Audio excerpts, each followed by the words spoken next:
start generating new business, and so that you can find the people that you are actually looking for on LinkedIn, because there are literally millions of people on LinkedIn, and not everybody is your client or your ideal partnering connection to pass referrals to. We're also going to talk about how to find your power partners or your clients on LinkedIn and start to target those people specifically. And then we're going to talk about groups, because most people don't even know that groups is a thing on LinkedIn. And if they did know, most of them don't know what to do in the groups. What is the benefit of a LinkedIn group? So we are going to go over all of that. So a little bit about me. Again, I am Deb Wise, and I co-founded Sharp Tech Media in 2007. I started out freelance, and over the years, I just got clients somehow. They started coming in. I started building websites for them. I started doing some marketing for them, and then they started referring people to me. And I've used social media as a platform to market myself and my business for years. And it's totally free. We get to use these platforms without paying anything. Now, you can do ads on LinkedIn, you can do ads on Facebook, you can do ads on Google. This is the only absolutely free way to market. And you're all here, so I assume that you all already know the benefit of creating relationships with people and networking. So you can use your social media accounts like you are networking. Social networks that you can use to build your business for absolutely free. So first, let's talk about your profile. Does anybody want to share when the last time they optimized or updated their profile on LinkedIn? Who thinks that they are the longest? They have the oldest profile in the room. Anybody? Lynn? When was the last time you updated your profile, even though you've been in this webinar 6 times? Yeah, it's been a while. I keep thinking I'm going to jump in and do it, and I really have to. Yeah.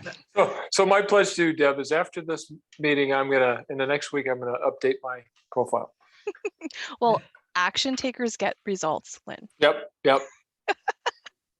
So when you are optimizing your profile, the things that you want to consider are, number one, what does your profile as a whole say about you? How fast can somebody look at your profile and say, yes or no, I want to work with this person, or I want to get to know this person, or connect with them in any way?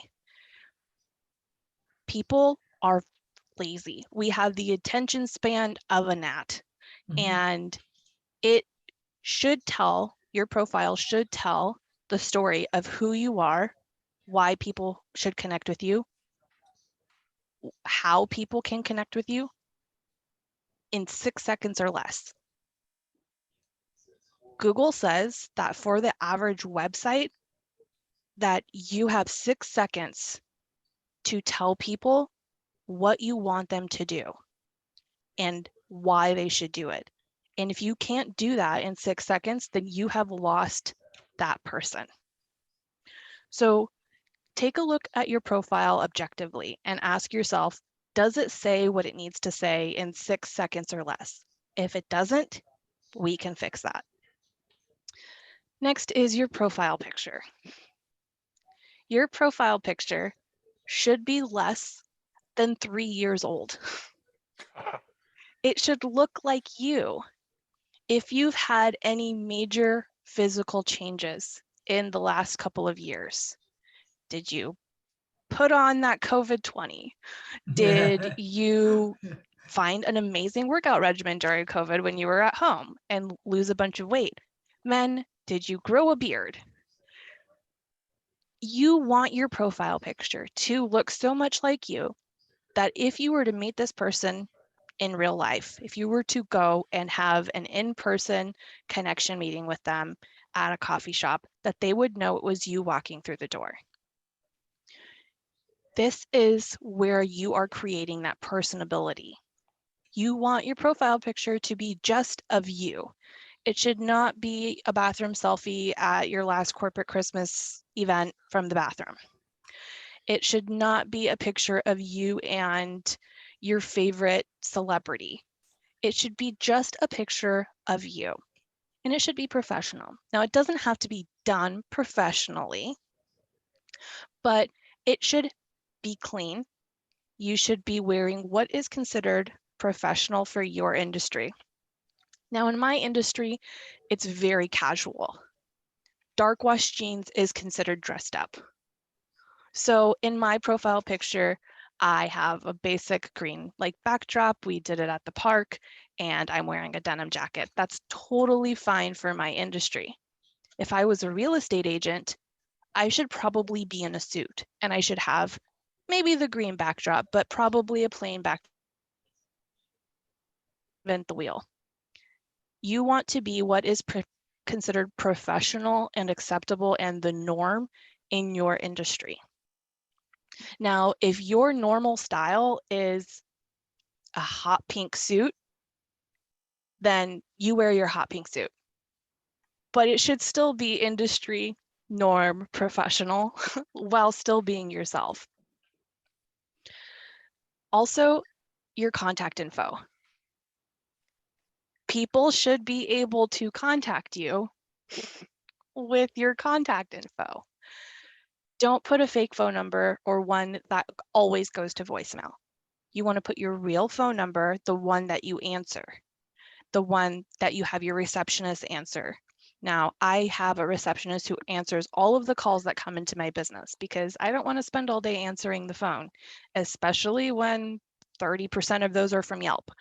So have a real life person answering the phone. If it can't be you, hire, there's tons of answering services out there like Jill's Office. There's, oh, I can't think of the name right now. Totally ran out of from my brain. But there's many answering services out there. And if anybody wants a list of them, I can send them over at the end of the call because they will field all of the calls that come in. They'll take a message for you. It's a real live person answering the phone. It is so important that the contact info goes to a real person, whether that's you or your assistant, because as soon as people don't reach you, they move on to the next. And when you are putting in the work to optimize your profile and you're putting in the work to market, you want all of those calls and you want all of those emails to come through. I hear the argument all the time that, well, if I put my real contact info, I'm just going to get more spam. If you live in America, you could not possibly get more spam. So it's not going to change. You're not going to get more spam because you put your phone number on your LinkedIn account. My LinkedIn account has my real, if you call my LinkedIn, me or my assistant are going to answer the phone. And if you email me from LinkedIn, I'm going to receive that email and I'm going to be able to get back to you within 24 hours. So it's really important that this is really you. Next is connections. When you're looking at your connections on LinkedIn, who are your first level connections? So the way that connections work on LinkedIn is you have your first level connections. These are your quote unquote friends, right, on LinkedIn. Then you have your second level connections. The second level connections are your friends of friends. And then you have third level connections, and those third level connections are the friends of those friends. So who are your first level connections? For most people, when they're first starting this process, their first level connections are people they've worked with, people they've gone to college with, people they met one time at a conference. These people probably, maybe, but probably not, are not going to be your clients. Maybe they'll be your power partners. Maybe you'll be able to pass referrals with them, but it's a pretty high likelihood that that's not the case. Do not waste your time removing any of these people, because it doesn't matter. You could have, I don't know if there's a cap, so don't quote me, but you could have like 1 million friends on LinkedIn, and I don't think that they care how many connections you make. So far, I think I have around 7,000 connections on LinkedIn, and they haven't told me to stop. So just keep friend new people. So when you are looking for who you want to make your first level connections, you want to look for people who could be your clients. You also want to look for people who could be your referral partners. Now, these are going to be people that are in parallel industries as you. So really good referral partners for me are going to be all of the people that work with my clients. I specialize in working with small businesses and solopreneurs. So bookkeepers are really good referral partners for me. Small business lawyers are really good referral partners for me because these people all work with my clients. So think about who are the people that you really want to connect with and start reaching out to those people and start sending those people connection requests. Another thing that you can do, which we will talk about later, is you will find your connections in groups, and you will be speaking to the people that you are now connected with through your content. Now, what your content does is that lets people get to know you, because there are a million. I live in Portland. This is like one of the tech capitals of the world right now. There are a bajillion web developers here who can do exactly the same job as me. So my job is to let people know through my content who I am. Why should they get to know me? Do they like me or not? I am not everybody's cup of tea. And that's fine, because if you don't like me and you don't think I'm funny, then you don't want to work with me. And I don't want you to work with me. So create your content in a way that lets who you truly are shine through. If you want to live your life unfiltered, do that. That is going to attract people that are your people, that you are going to find joy working with. And it's going to repel the people that think it's offensive or annoying or stupid. You get to choose who you work with through your content and let who you really are shine through. Now, before we move on, does anybody have any questions before or about what we've talked about so far? Jack had put in,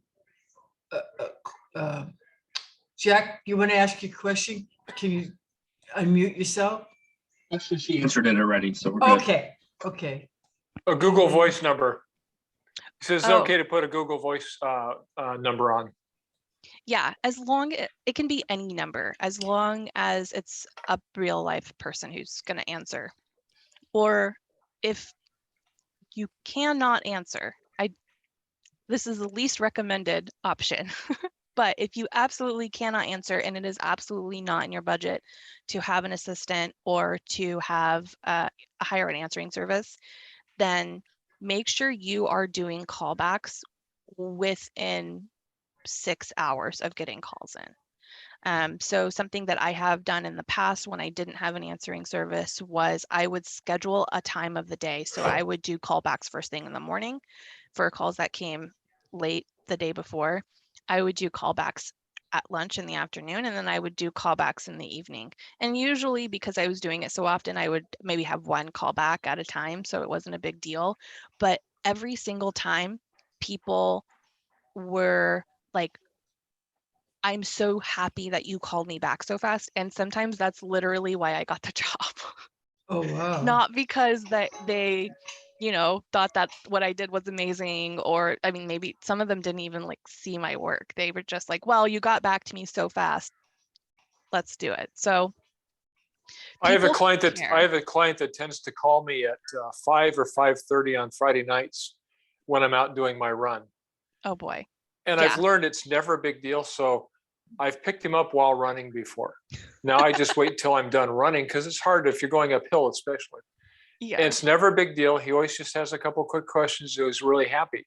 But that's his pattern. He calls me at the end of the week in the evening, and I'm almost always running when he calls. It's just kind of hilarious. But he does appreciate the callbacks.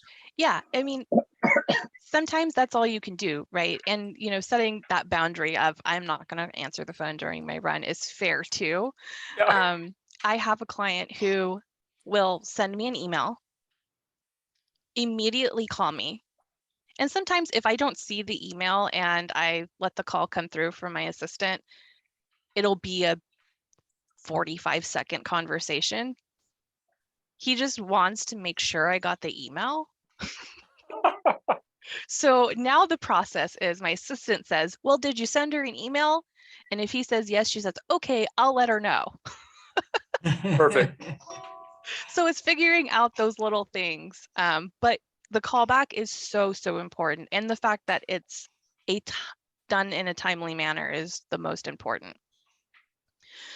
So let's talk about the important questions that you should be asking yourself when you are optimizing your profile. So who, what, and why? Who do I want my profile to speak to? This goes back to, again, not everybody is your client. You want to choose what clients you want to attract on LinkedIn. Now, I have done this particular workshop many, many times. And I think every single time I've done it, my little tagline has been different because I am talking to a different audience. I'm a full service agency. We do everything from simple graphic design, creating logos and things like that, all the way up to we have done a few phone apps. So that's a very wide range of services that I can offer. I do not offer every single one of them on my profile. Sometimes I offer life coaching. Sometimes I offer web design. Sometimes I offer review service and reputation management. It just depends on who do I want to work with right now? What kind of testing am I doing? And some of the services are not going to sell as well as other services. And the only way that I could find that out for me is going to be by split testing, by changing it up. Do not stress over what you put, what you advertise, how you're doing it. You are not married to anything that you put on your profile. You can change it every single day if you want, if you have time for that. So ask yourself, who do I want my profile to speak to? Who do I want my profile to repel? Is there a particular type of client that you're stuck working with that you really don't want to work with anymore? Several years ago, I realized when I was looking at my book of business that every single one of my clients was in the fitness industry. I hate working out. How did this happen? I realized that over the years, I had gotten a few really big name fitness clients. I don't know if anybody's heard of Tony Horton and the Beachbody people. I got a couple of them as clients and then they referred other people to me.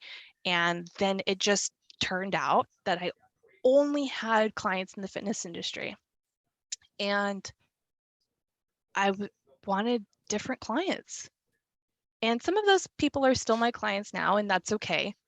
But I wanted to venture out in other industries. So I optimized my profile in a way that would not attract fitness people, right?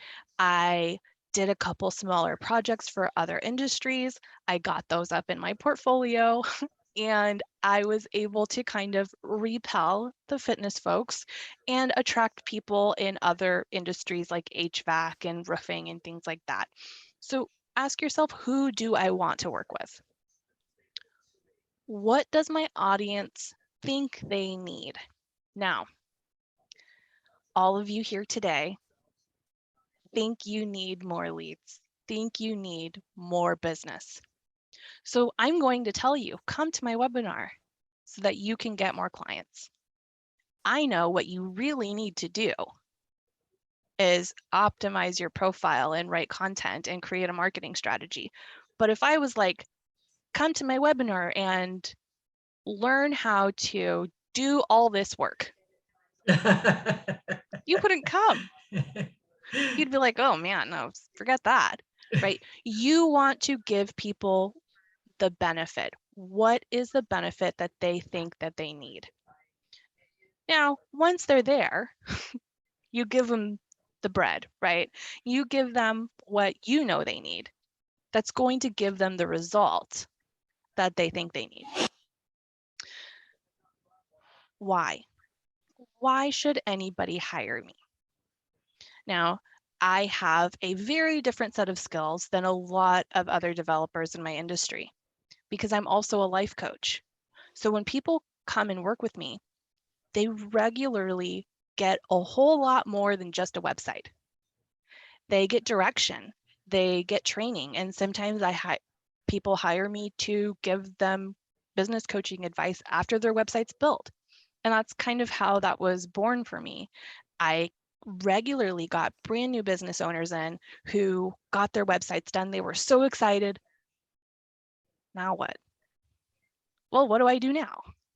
So that it was born in me becoming a certified life coach because I wanted to help these people. There are not very many web development agencies that also do life coaching. So these are the types of people that typically come to work with me. People who want a little bit more direction, people who want to get into the psychology of their website and how their marketing is going to work and how they can market for themselves versus people who just want to throw money at a marketing scheme. So I have created this little profile checklist for you guys. And I encourage everybody to fill out every part of the checklist. When you are creating or filling out your profile, LinkedIn will say how done your profile is. The more complete your profile is, the higher up in the search rankings your profile will be. So for example, if somebody goes on LinkedIn and is looking for a business lawyer, let's say a contract lawyer, and they type in contract lawyer on LinkedIn, somebody whose profile has all of these sections filled out is going to show above the others who do not have these things done. Now, profile picture. We've already talked about your profile picture. Make sure it's you. A recent you. Make sure it is only you. It's professional. Something that people will know it's you if you end up meeting them in real life. They come into your office and they see you and you are now a platinum blonde. You should update your picture. It should not be a surprise when they see you. Next is your headline. Many people have their headline as their business name and their title. I don't do it this way. Your headline is a key piece of real estate on your profile for keywords. Now, my profile, I did not look at it today. Sorry, guys. My profile probably says something like certified life coach, lead generation expert, web development. What I do is I pick out the main keywords that I want my profile to be advertising for, and I put just those in there. Because if I were to put Sharp Tech Media founder, literally nobody cares that I'm the founder of Sharp Tech Media. What is Sharp Tech Media? Why do they care? They don't. So I don't put that. I put the things that they are looking for. Are you looking for a life coach? Are you looking for a web developer? Are you looking for lead generation? This is why people are going to reach out to me. when you are searching LinkedIn, the search results show the picture and the title and the name. So if they are looking at a sea of contract lawyers and they see first 25 results, if 23 of those results say the name such and such law founder, such and such law CEO, and then here is your name, contract law, contracts, agreements, all of the things that you do, they're probably going to click there because they've already read half of your profile in their head, right? They know that you probably do the thing that they're looking for. So this is how you are going to stand out, and this is how you are going to get your profile bumped up in the search ranks. Next, your contact info. Again, make sure it's you. Make sure you do your callbacks. Make sure a real life person, if at all possible, is answering the phone. Next is your about section. Now, your about section should be between 300 and 500 words, no more. Nobody is going to read most of it, Yeah. to be fair. I think mine is probably closer to the 300 than the 500. And if you look at my profile, it is very spaced out, my about section. You do not want a giant block of words that is overwhelming. Nobody is going to take the time to read that. Remember, you have 6 seconds to get people to know why they're going to do business with you, how to get in contact with you, and what it is you do. They cannot do that if your profile is just one giant block of text. Their brains are going to shut right down. So space it out, give them a little list, the Reader's Digest version, too long, didn't read. That's what you want in your about section. Again, be yourself, attract and repel, because not everybody is your client, and that's okay. Experience and certifications. Your LinkedIn profile is not your resume. Nobody is going to care where you went to high school. Nobody is going to care about the junior college that you went to. All that they care about, the only thing that matters are the things that tell them how you are going to do this job for them. If you have particular certifications that are relevant to this job. If you have worked for 25 years at your current position and that gives you all of the industry knowledge, do that. Do not put all of the other things that many, many people put on their profile. Nobody reads that much, and it doesn't really matter, right? It takes away from the 6 seconds if they have to read all of this information about you.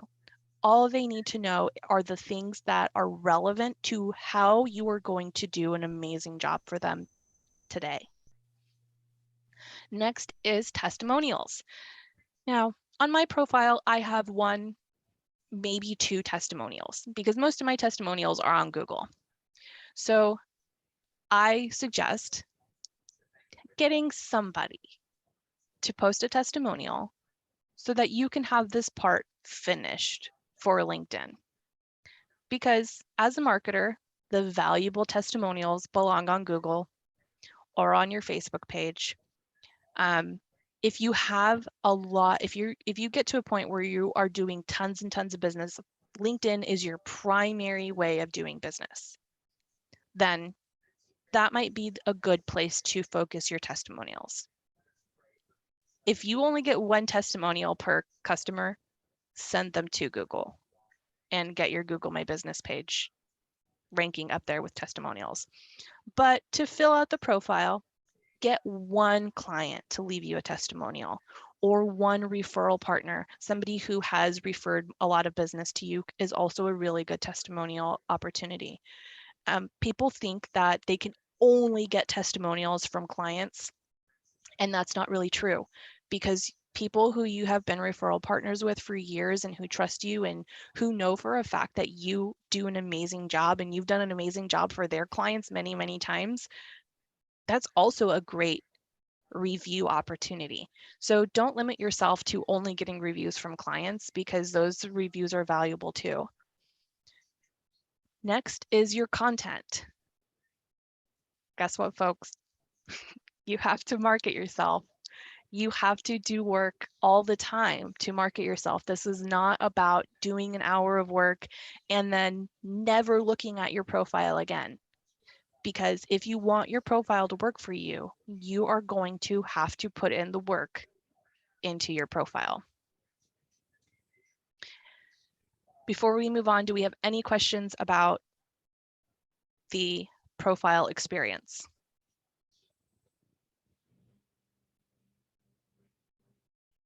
I've got a question. Okay, go. So, can we use like past coworkers to like, say, hey, can you comment and say like, oh, hey, this is how it was working for this individual or working with them? Or is it just exclusive to clients? I wouldn't necessarily do coworkers as much as I would do like referral partners. Got you. The assumption is, I think, that coworkers are gonna end up being your friends, right? Exactly. So this is how Yeah. that's going to be viewed. Like you are just having your friends come up and be like, yeah, this guy's cool. Like, of course they think you're cool. They're your friend.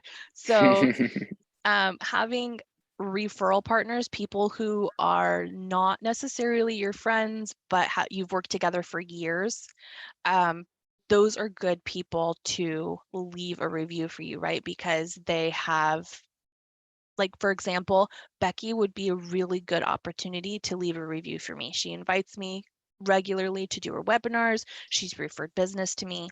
We've been referral partners for years.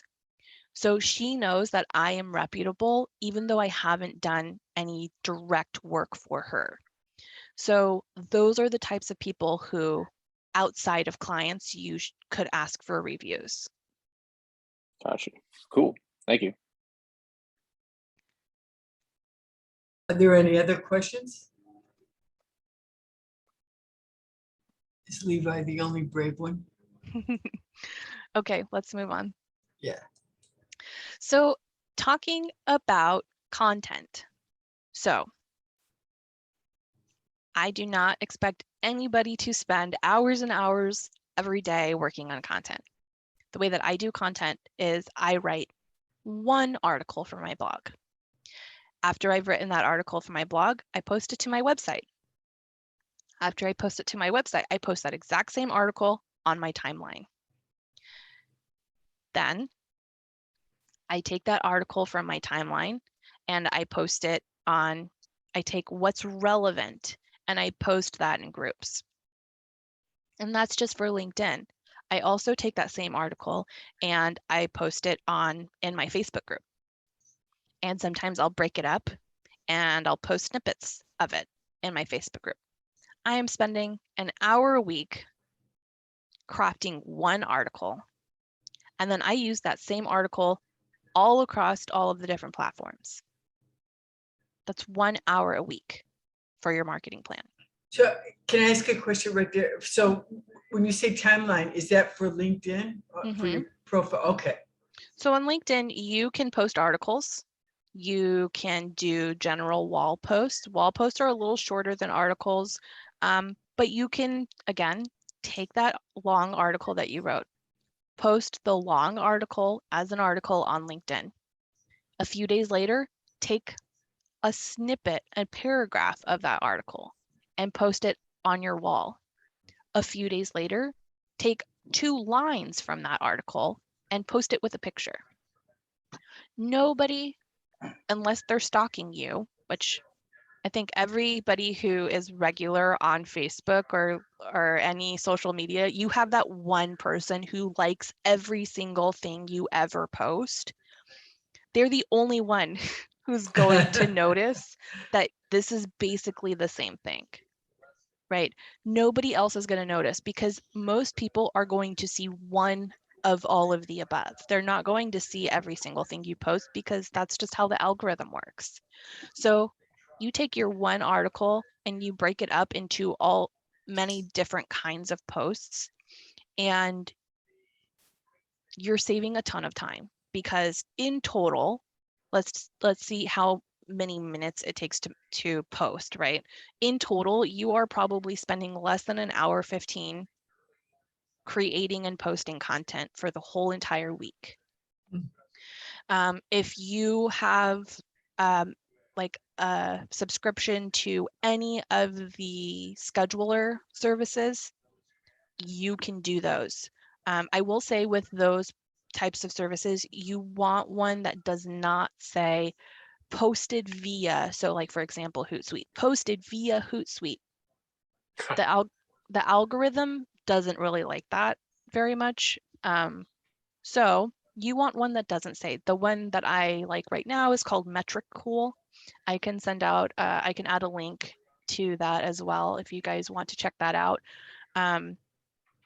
It makes it really easy because you go in there, you enter in your content, you schedule it out for the week.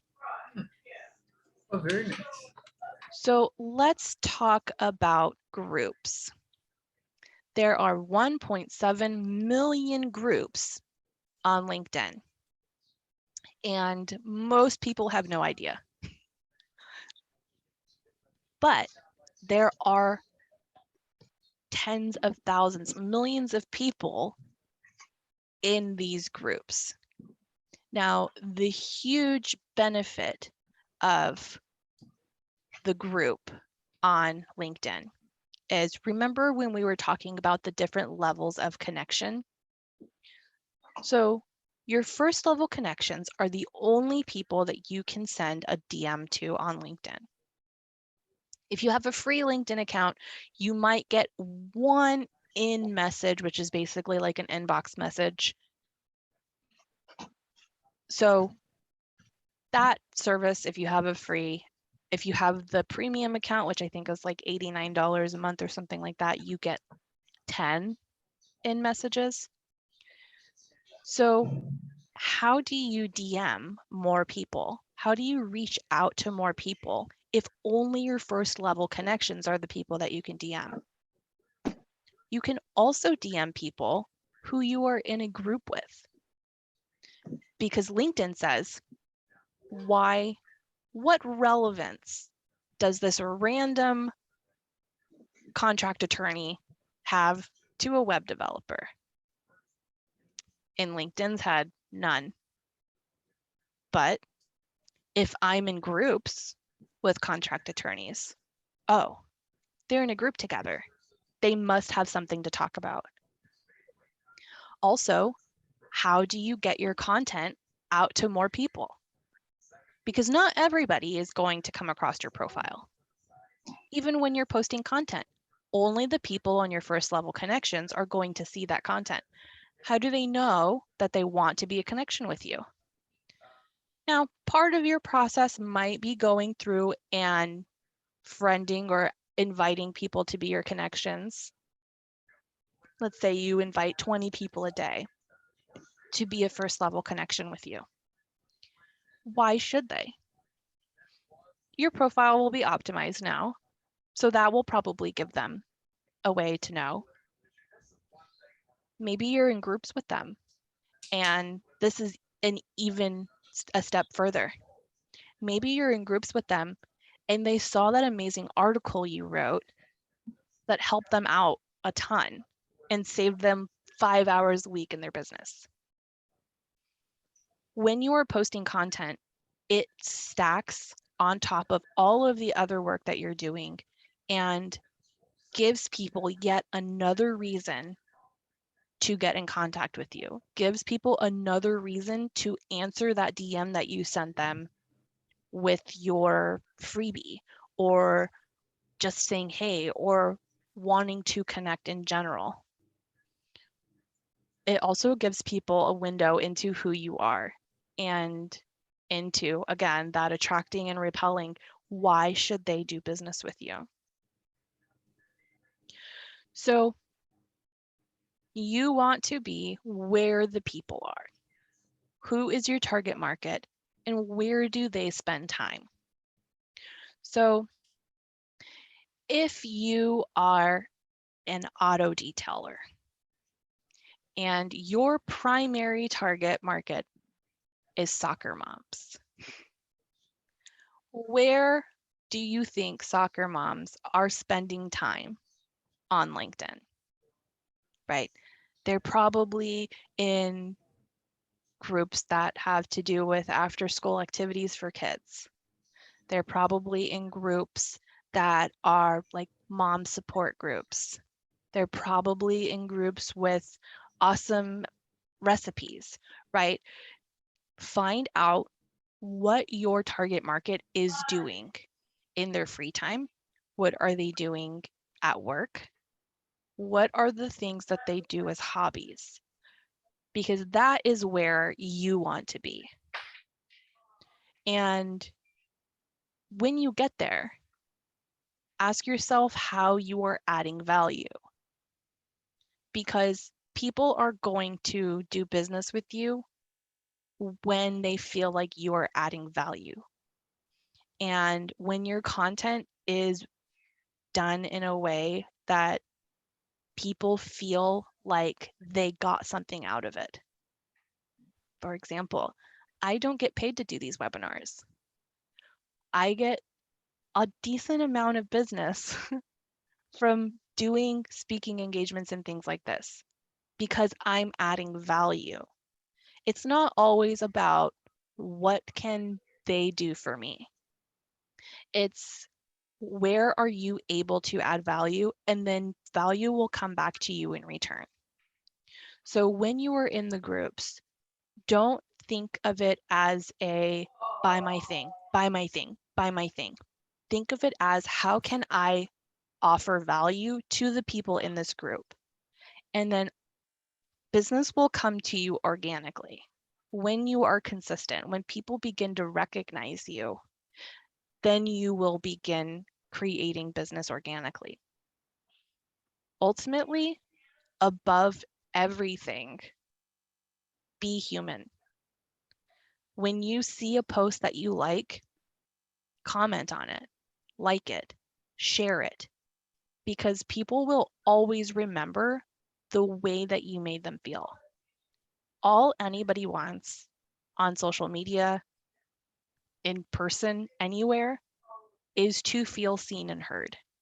When you make people feel seen and heard, especially on a place like LinkedIn that can be stuffy, it's all business all the time.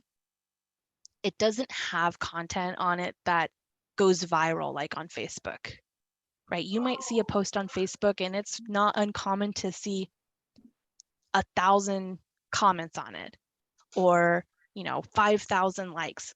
That's not common on LinkedIn. So when you see somebody's post and you like it or you comment on it, especially if it doesn't have a lot of likes and comments, people notice that and they remember that. So when you see other people working at their content strategy, or when you're working at your own content strategy and you get somebody saying, thanks for sharing, like something so simple, right? You feel seen and you feel like, oh, good, I'm not doing this for absolutely nothing, right? Other people feel like that too. So when you are the one to make somebody feel that way, then you will know that, okay, next week when I reach out to this person and I say, hey, do you want to go have coffee? They're much more likely to not snub you and ignore you, right? They're going to be like, oh man, this person's liked all my posts. Like, they made me feel so good. Of course, I'll go have coffee with you, right? You begin to build that relationship with them through the content. So this is the most important step, I think, of everything that we've talked about today.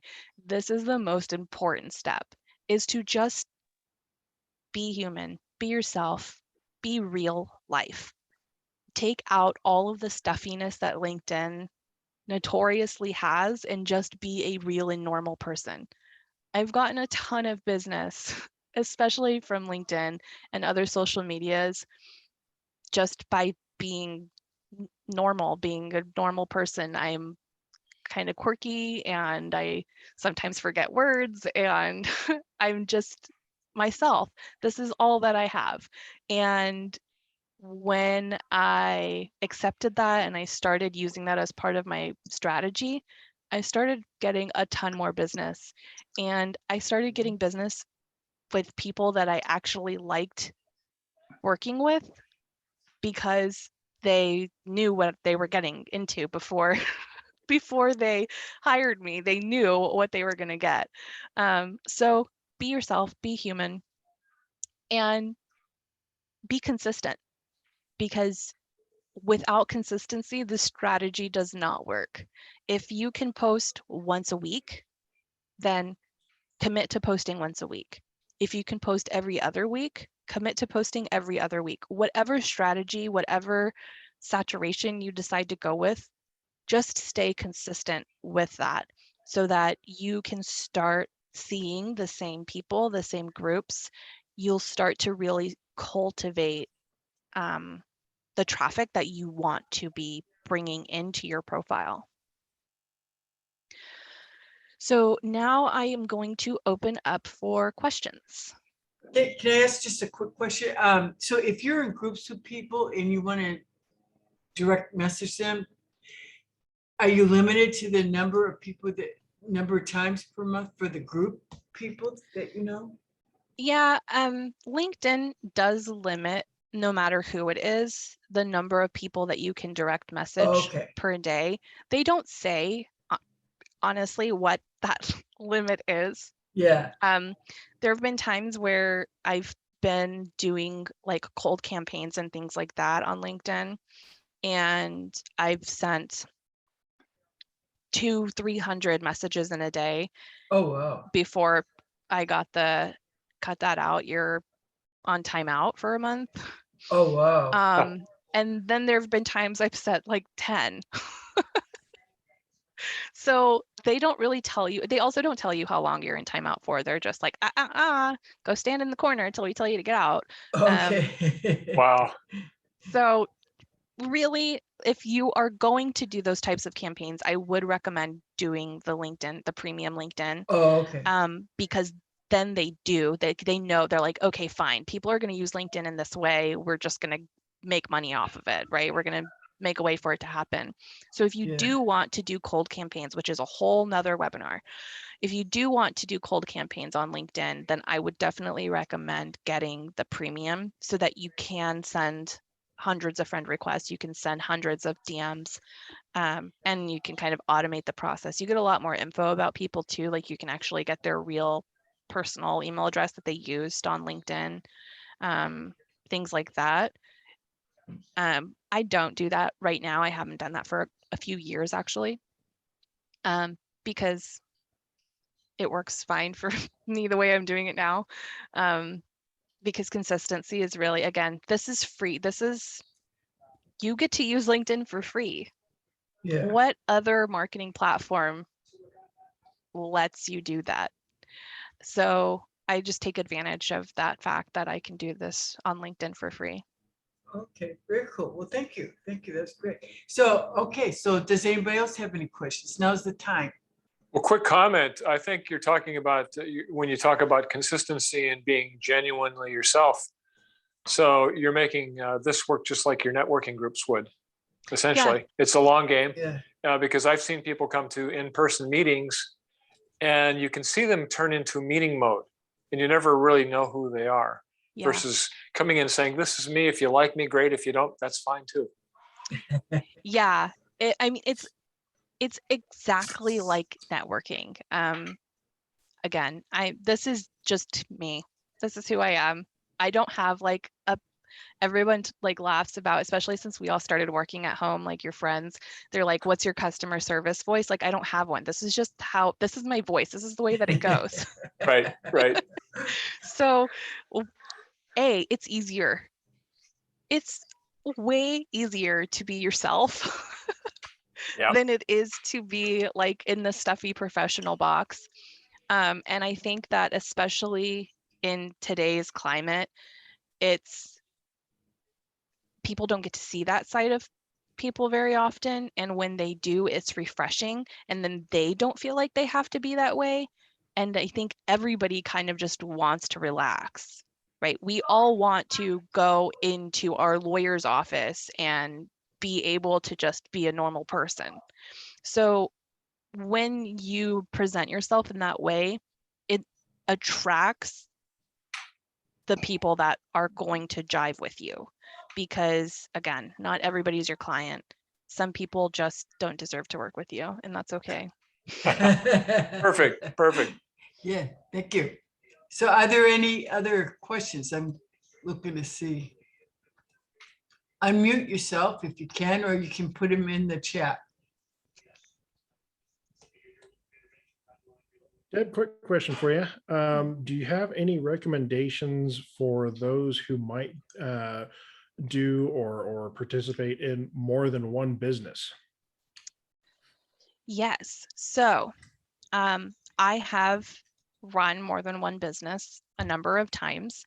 And the way that I kind of navigate that is each of my businesses can have their own profile.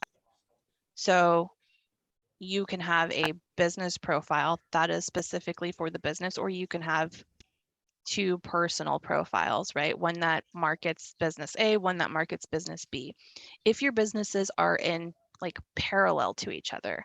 So a few years ago, I actually had a call center, and the call center actually worked very well in parallel to my agency because it would answer the calls for lead generation. So I was able to market both of those businesses on one profile. Right now, I do life coaching as a separate business all on its own. So on my profile right now, I market those in parallel to each other because people, honestly, unless you have two businesses that just like are so different, right? Like if I were running an HVAC company, also an agency, those don't like have any relation to each other whatsoever. So probably I could not market those together. But most of the time when you do multiple things, they're somewhat similar, and you can kind of just do them together on the same profile. You can see my profile now and how that works with my coaching and my agency. I just think you just have to use common sense. You wouldn't want to have a veterinary clinic and a restaurant. Right. Yeah. That'd be sending a weird message. Yeah, Unless that it would was be weird. vegan. Yeah.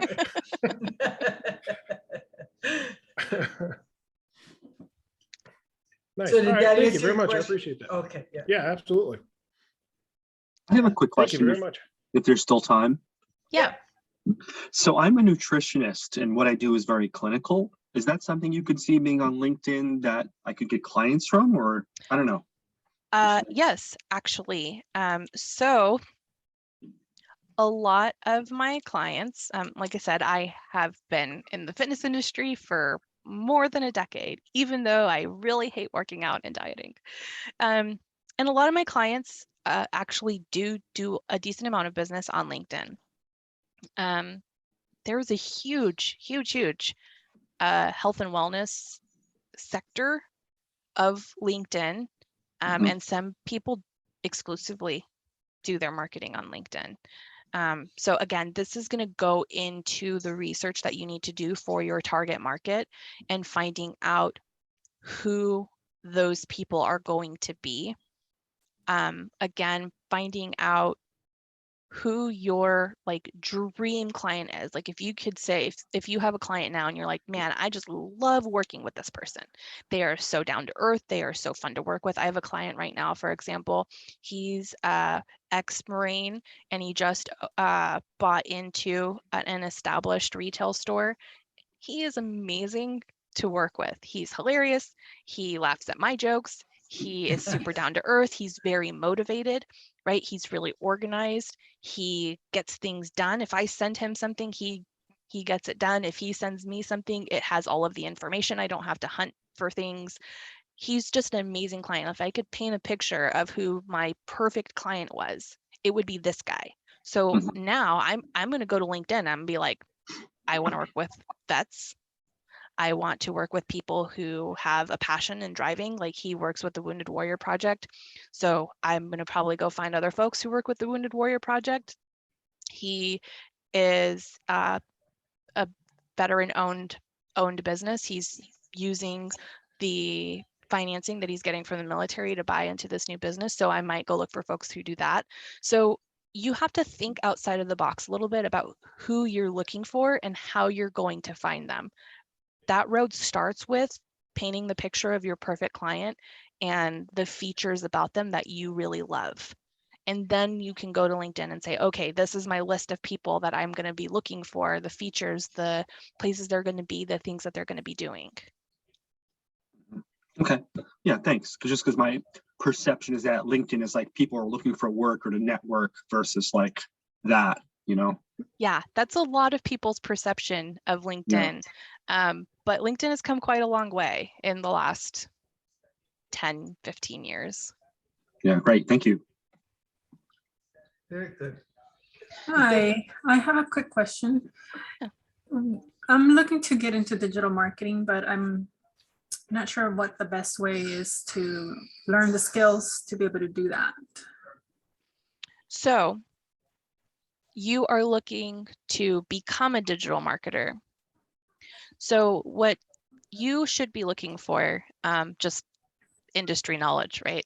Because there's like, you can't go to school to be a digital marketer. This is an ongoing learning education from all of these different places.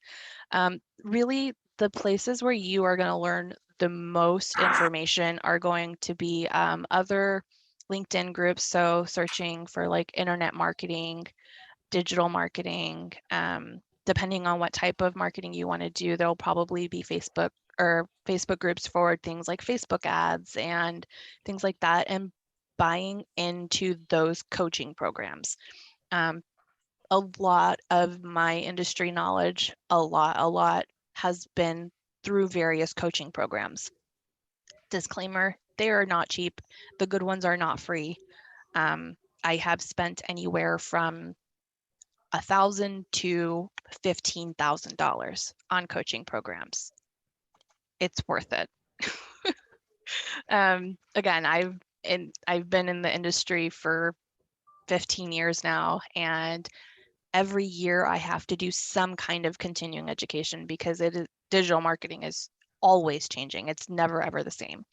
But coaching programs are going to be where you're going to learn the most. Interesting.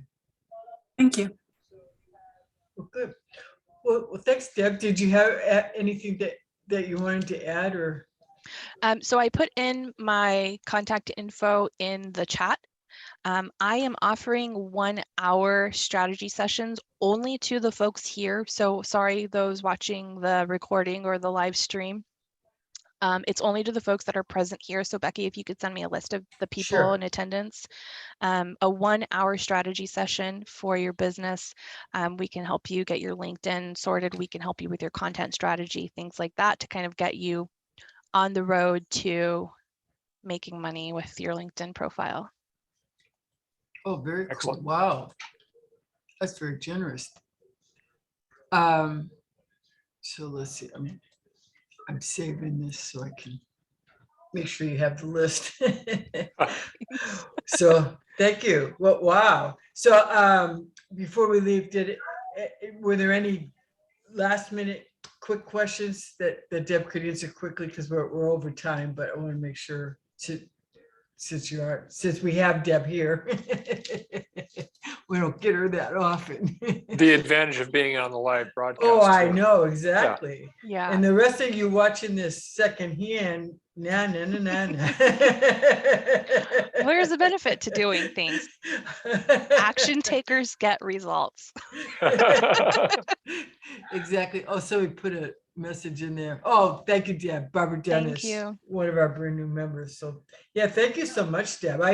You always motivate me, and I have been working on mine. I was just working on it last week. So so thank you. I'll be doing some more. And I know Alan has. Alan's always working on his LinkedIn. He's come a long way. Yeah, I'm Right? pretty sure Yeah. Alan and I have had a like one-to-one and talked about it a little bit. Yeah. The last time that he was on with this webinar. It's changed a Yeah. little bit Yeah. since then, though. Yeah, I made some massive changes after your webinar last year, and I've been staying on top of it. I've actually been using LinkedIn as kind of one of my primary lead generation sources now, and Nice. kind of, groups. You hit the nail on the head with groups. Nobody, I didn't know about groups, so I'm like, and I'm on LinkedIn almost every day, and I'm like, I didn't know there were groups. So that's my homework. I've got that on my to-do list here, where I got to research groups tonight on the couch. So. Yeah, this works, folks. This is a strategy that I use. So do it. Consistency really gets results. Yeah. Well, thank you. Yeah, and good to hear that. I just assumed that you were paying, doing the premium. Nope. So I that's good to know. haven't done the premium for 3, maybe 4 years. Wow. Yeah, Yeah. so I just have a normal free LinkedIn, just like all of you. Cool. Yeah. And everybody can try it once, at least for 30 days for free. So Yeah. yeah, if you need a little head, Boost. boost. Yeah, exactly. Yeah. So, well, thank you so much, Deb. I really appreciate it. And I will be sending replays as soon as I get it done Awesome. to everybody. So thank you very much. Thanks, everybody. Hey, Deb, great stuff. Bye. Thanks, Deb. You. Bye-bye.